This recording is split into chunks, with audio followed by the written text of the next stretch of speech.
Hi people, today we're going to be talking about Bloodmarked by Tracy Deonn, and I have to say that I did love the first book so much, and I was very anxious waiting for the second one, and it took forever to get where I am, and when I got it I was like, I cannot stop reading. I think I read it like in 1 day and a half or something like that, because it's so good. I mean, it's amazing. And honestly, I love the story. I love this concept of having the Arthurian legends like brought back to life in our world today. And I love how different aspects of these legends are questioned about being such a male-centric society and what happens with, for instance, Morgaine and the other women, and the fact that the vast majority of very important Scions, I don't know really how to pronounce that, but that they are all male, and the fact that we have Bree, who is going to be the Scion of Arthur, and she's a woman, and she's black, and she's like the antithesis of everything that the society has been selling to the world. So I love that, as I say, I love this plot, this idea of having the society in our world today and having these beasts and animals that cross like the line, for so to speak, and that we have this shadow of a war between, the evil and the good guys and all of that. And I love the characters so much. I love the idea of the Merlins. I love Sel. For me, Sel is my favorite character. I know there's this idea that there should be a love triangle between Bree, Nick, and Sel. And for me, it's like, okay, move along. Nick, yeah, move along. I want Bree to end with Sel, yeah. But yeah, the characters are amazingly well constructed and everything. But the thing that I do love most about these books is that they make me think a lot about bias that I could have, and how, being a white person, I see, or I saw a story in a different way. And I do love that these books confront me and the things that I thought that I knew. And for me, reading books like that are like a wake-up call. And yeah, I'm not talking much about the book yet, but I remember I have a story major, and when I was finishing it, there were like Africanism classes, and I did love the things that the teachers taught us, and I did love learning about things that I didn't know about. And back then, I didn't question the fact that neither of my teachers were black. And I did learn things, but not really. Because I remember when I was reading Legendborn, there's a moment in which Bree is talking about her family and how she isn't able to track her family back generations. And I remember when I was reading thinking, why not? I mean, probably she can, look back at her rods or do like this genealogical tree or whatever. And that was my white privilege talking. Because then Bree began talking about the fact that her people were treated as slaves, and their surnames, their story, the places where they all belong, were erased. So for them, it's not as easy as it might look, because there is a moment in which the genealogy gets truncated. And I remember when I read that, I did close the book, and I began thinking about implications and about, I had to stop. And this happened with certain things in this book too, that I had to, close the book, take a step back and think about all the things that I thought I knew. And I love that. I want to learn. And, this kind of books confront the idea that white people might have. Even when we say we are not racist or we want to be part of the solution or not the problem, there is lots of things that we take for granted, because we are white, and for us the world works in another way. And it shouldn't, but you know what I mean? And I love having books like that confront me and make me stop the reading and think long and hard about lots of things that I think that everyone has, and maybe it's not the truth. So yeah, And in this book, you are going to be confronted with all of this, and Tracy Deonn is not going to pack her punches. There's going to be lots of things. I was thinking, why is Bree a Scion of Arthur? I remember when I finished the first book, because it's obviously this white patriarchal society, and I was like, why has she been chosen? She's black. And in the second book, I'm not going to tell you, but there is an explanation for that. And it should have been obvious. And when she says that, it's like a slap to the face. It's like a slap, because it was like, oh my God. And I think that this book, in that way, in the way that it makes you think about things that are very important, it's harder and more necessary than the first one. It's like, as I say, I do love being confronted about my own bias.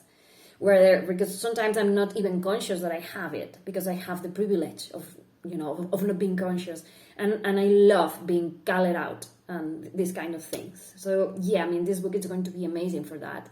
And also, getting back to the story, the plot and everything, we're going to be continuing the book where we left in the first one. We're going to have Bree, who's going to be this Scion of Arthur.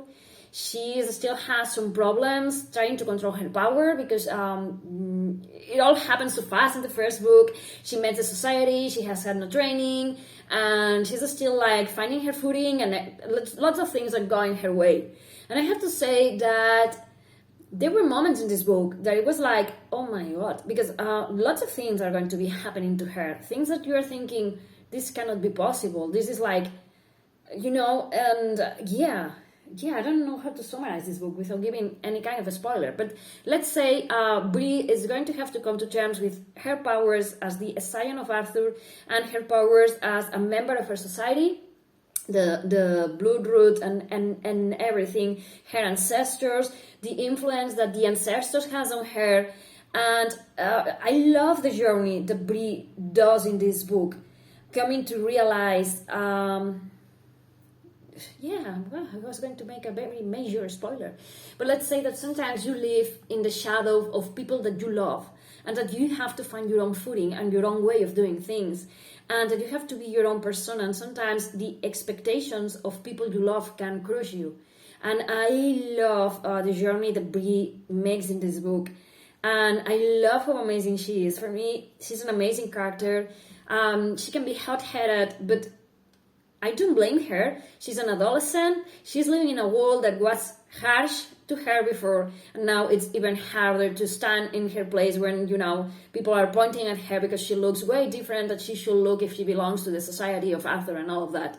And I love that she knows how, to raise her voice and defend herself. And in this book, we're going to be finding Alice, who is her best friend. And I did enjoy Alice in the first book, but in the second one, I completely love her to bits. I mean, she's quirky, she's fun, she's intelligent, and they are going to be raising lots of topics about gender, about equality, and about being a person of color, diaspora, and everything. And I did love that. And also, we are going to have Nick, who has been abducted by his father. And we're going to be following a bit of his story, what it's going to happen with him and everything. And also we're going to have lots of Sel. I love Sel. I love this character who can be very dangerous. He's part demon. He can sleep and lose the sense of who he is. And I love how much he cares for Bree. Well, Bree, it's funny how she kind of realizes, but not that he feels something for her. And she's like, yeah, but there is Nick, but yeah, but Sel, okay, forget Nick, go for Sel. I love him. I mean, he's an amazing character. What's not to love about him? And I love how they're going to be like this, I don't know if it's called fracture, but the society of Arthur, the part of the legend, the science, how it works. When Bree came in the first book, you can see that there are some characters that fall more in line with her and the new ideas and, new ways of seeing the world. And you have like more traditionalist, supremacist and stupid characters who are going to be, In this one, we're going to be seeing much more about that. And I did love that this book steps a little back away from the Society of Arthur. I know that's not the name, but it's the name that I came up with in the review. But I love that we're going to be seeing the world through the eyes of other characters like demons and all of this. I love the story of the Blood Road, of the ancestors, this place where they are going to go. I don't want to make any spoilers, but I love so many things. I love that we have this step back into, there's the Legends of Arthur, and we are going to criticize the fact that it's like a society built for macho white men. And we are going to be seeing more about the Morgaine. But in the first book, it was Incolate that they were bad, because they were like Morgaine, and Morgaine is a bad character. She was a bad woman, she was a witch and everything. And we're going to be seeing more about that in this book. But I love also that we get to see more about the ancestors and about the influence that they have on Bree. And we are going to be seeing the world, because it was like the Arthurians were the good guys, and we are going to be defining that in this book, about how they work, how they operate, and how different Merlins can see the society, and how, wow, there's so many things I want to say about this book, because for me, it was amazing, even better than the first one. I cannot wait to see what happens in the third one, because I love how this book confronts me and makes me think about how the plot is amazing. And obviously there's a story that conducts in the plot. We're going to be following Bree, trying to see if she gets Nick back, what happens with Sel, how her powers are going or not going to work, and everything. But I do love how many things Tracy Deonn is putting into this book and into this series, and how, she's making you reflect about a lot of things. I love this tweet into the Arthurian legends, where we can see, maybe Arthur wasn't all that good. And there's other authors that are really also playing with this idea and giving more relevance to the women of the Lore who were like cornered, and I love that we get this new view. And and I do love, there is lots of things going on in this book. It touched me in some way, more in that than in some way, because it also talks about grief, about pain, about when you lose someone that you love, and how you can be okay, and suddenly there's something that brings back memories, and you feel like something is clawing your hair out. And I love how she describes it, because sometimes it's a very simple sentence that makes you think, I get it. That also has happened to me. And there's lots of sharp edges in this book, lots of, but there is also these soft places between friendships, between friends, Alice and Bree, how Alice cares for her, and there are very touching moments. They are on the run, and Alice thinks about packing things for Bree's hair, because her hair is different, and she knows that she won't be able to find anything to treat, her locks in a good way. And there's all these touching, moments between friendship and the family that you found, and caring for one parent. And I love that Bree's father is still there in the book, that they think about the parents, and it's an amazing series. If you haven't read it, you should, because it's amazing. And I'm not saying much more about the plot, because I don't want to spoil anything, but you really, really, really have to read this one, because it's amazing. So thank you for watching. Bye.